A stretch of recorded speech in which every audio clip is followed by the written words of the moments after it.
வணக்கம் ஃப்ரெண்ட்ஸ், நான் உங்கள் விஜய் பேசுகிறேன். அவளுங்கிற தொடர் உங்களுக்கு பிடிச்சிருக்குன்னா கண்டிப்பாக சப்ஸ்கிரைப் பண்ணுங்கள், ஷேர் பண்ணுங்கள், அப்படியே கீழே இருக்கிற பெல் பட்டனை ப்ரெஸ் பண்ணுங்கள். சரி, இப்போது கதைக்கு போகலாம். ஆதியின் குழந்தையை பார்த்து நேத்ரா வலுக்கட்டாயமாக குழந்தையை தான் பார்த்து கொள்வதாக கூறி எடுக்க முயன்றாள். ஆனால் அதை ஆதி தடுத்து விட்டான். இனி 1 வாரம் கடந்த நிலையில் தன் குழந்தையை எப்போதும் தன்னால் பக்கத்தில் இருந்து கவனித்து கொள்ள முடியாது என்று நினைத்த ஆதி எப்போதும் போல் குழந்தையை பார்த்து கவனித்து கொண்டிருக்கும் லக்ஷ்மி பாட்டியிடம் சென்றான். அப்போது லக்ஷ்மி பாட்டி குழந்தையை கையில் வைத்து பாலூட்டி கொண்டு இருந்தார். அவரிடம் சென்ற ஆதி அவரை பார்த்து, பாட்டி, உங்களுக்கு நான் ரொம்ப கஷ்டத்தை கொடுத்துட்ருக்கேன். நான் கூடிய சீக்கிரமே இதுக்கு ஒரு சொல்யூஷன் கண்டுபிடிக்கிறேன் பாட்டி என்றான். உடனே லக்ஷ்மி பாட்டியும் சரி ஆதி என்று கூறிவிட்டு குழந்தையை தன் கையில் பிடித்து வருடி கொண்டார். குழந்தை அழகாக சிரித்தது. அதை பார்த்த ஆதியும் புன்னகைத்து கொண்டே, சரி பாட்டி, நான் கிளம்புறேன், டைம் ஆச்சு. பிஏ வருவார், அவர் பால் கொண்டு வருவார், அதை ஃப்ரிட்ஜில் வச்சுருங்க. இப்போதைக்கு இருக்கிற பாலை குழந்தைக்கு கொடுத்துடுங்க. நான் மிச்ச விஷயத்துக்கெல்லாம் சீக்கிரமாக சொல்யூஷன் கண்டுபிடிச்சிருவேன் பாட்டி என்று கூறினான். உடனே லக்ஷ்மி பாட்டி ஆதியை தடுத்து ஆதியிடம் சில அறிவுரைகளை கூறிவிட்டு வழி அனுப்பி வைத்தார். ஆதி சென்று 3 மணி நேரம் கழித்துதான் நேத்ரா எழுந்து வந்தாள். நேத்ரா ஒரு சிறு பெண். அவளுக்கு ஆதி மீது அலாதி காதல். ஆதலால் தான் தன் தாயின் அறிவுரைப்படி குழந்தையை நன்றாக பார்த்து கொள்வது போல் வீட்டிற்குள் நுழைந்தாள். குழந்தையை நன்றாக பார்த்து கொண்டால் ஆதியின் மனதில் எளிதாக இடம் பிடித்து விடலாம் என்று நேத்ரா நம்பினாள்.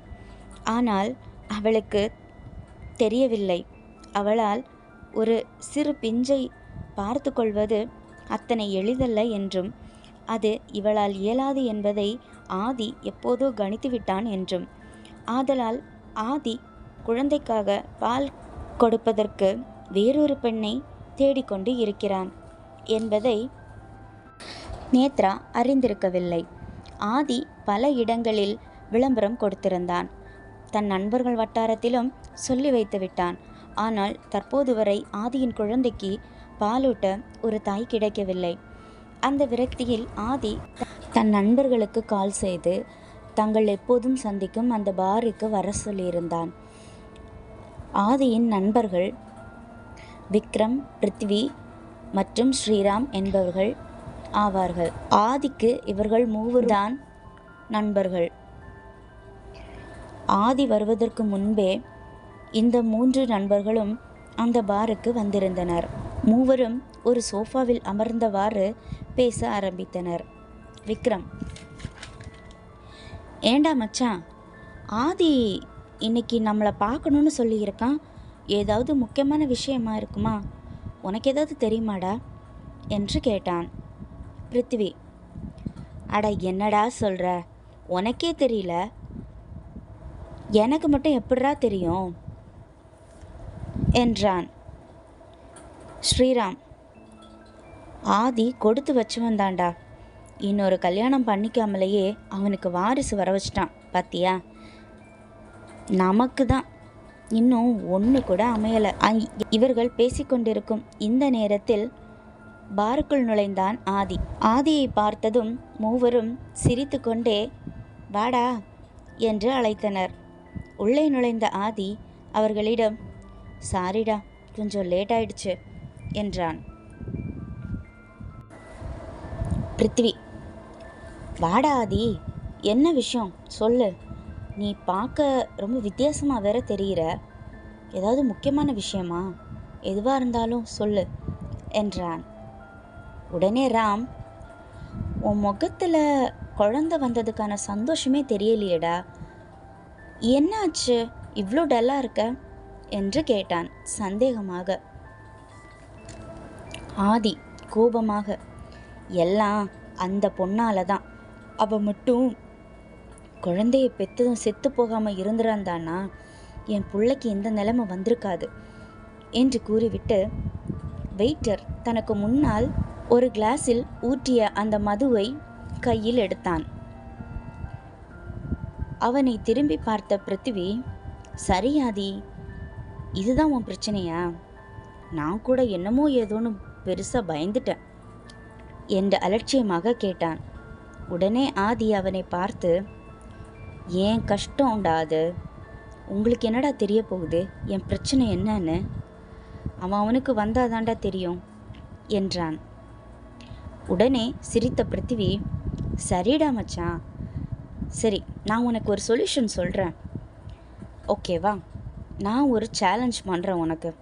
அந்த சேலஞ்சில் நீ ஜெயிச்சிட்டன்னா உனக்கு வேணுங்கிற மாதிரியான சொல்யூஷனை நான் சொல்கிறேன். அது எங்கே கிடைக்கும்னு சொல்கிறேன். உன்னோட ப்ராப்ளமை நான் சரி பண்ணுறேன் என்று உத்தரவாதம் கொடுத்தான் பிருத்திவி. உடனே ஆதி ஏளனமான முகபாவனையுடன், என்னது சேலஞ்சா?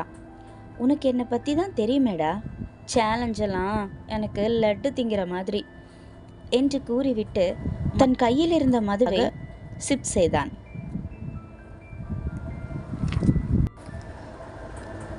ஆதி அவ்வாறு சொல்லியதும் பிருத்திவி உடனே, அப்படின்னா சரி, நான் டாஸ்க் என்னன்னு சொல்கிறேன். ஒன்றும் பெரிய விஷயம்லாம் இல்லை மச்சான், நீ ஒரு பிஸ்னஸ்மேன் தானே என்றான். ஆதி உடனே, ஆமாம், அதுக்கு இப்போ என்ன, இழுக்காம டாஸ்க் என்னன்னு சொல்லுடா. பிருத்திவி, சரிடா நான் சொல்கிறேன். உன் பிஸ்னஸ்லையே, அதாவது நீ இதுவரை எடுக்காத, உனக்கு அனுபவம் இல்லாத ஒரு பிஸ்னஸ் ப்ராஜெக்டை எடுக்கணும். அதுவும் ரொம்ப அதே பிஸ்னஸில் ரொம்ப அடிமட்டத்தில் இருக்கிற ஒரு கம்பெனியை நீ டேக் ஓவர் பண்ணி அந்த கம்பெனியை ஒரு பிராண்டாக ஒரே மாதத்தில் நீ ட்ரெண்டாக்கி காட்டணும். இது தாண்டா சேலஞ்ச். இதை மட்டும் நீ பண்ணிட்டேன்னு வச்சுக்கோ, உன் பிரச்சனையெல்லாம் நான் சால்வ் பண்ணுறேன், சரியா என்றான் சிரித்து கொண்டே. பின்பு, இப்போ சொல்ல ஆதி, இது உன்னால் செய்ய முடியுமா என்று தன் கையில் இருந்த மது கிளாஸை கையில் வைத்து சுழற்றியவாறு கேட்டான்.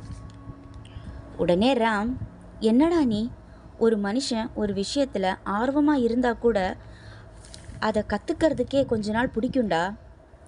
ஆனால் அனுபவமே இல்லாத, ஆர்வமே இல்லாத ஒரு வேலையை கற்றுக்கிட்டு அதை வேற ஒரு மாதத்தில் ட்ரெண்டாக பிராண்டாக மாற்றணும்னு வேற சொல்கிற ராம், இதெல்லாம் நடக்கிற காரியம். ஆதி பிருத்திவியானு சொல்லுடா, சரி இதை ஒத்துக்காத, இதில் உன் ப்ரெஸ்டீஜ் கூட இதுவரை அனுபவம் இல்லாத அப்படி ஒரு பிஸ்னஸ்னால் இருக்குது, எனக்கு ஒரு சில பிஸ்னஸ் இருக்குது, பரவாயில்ல, குவைட் இன்ட்ரெஸ்டிங், எனக்கு இந்த டீல் பிடிச்சிருக்கு, நான் எடுத்துக்கிறேன்.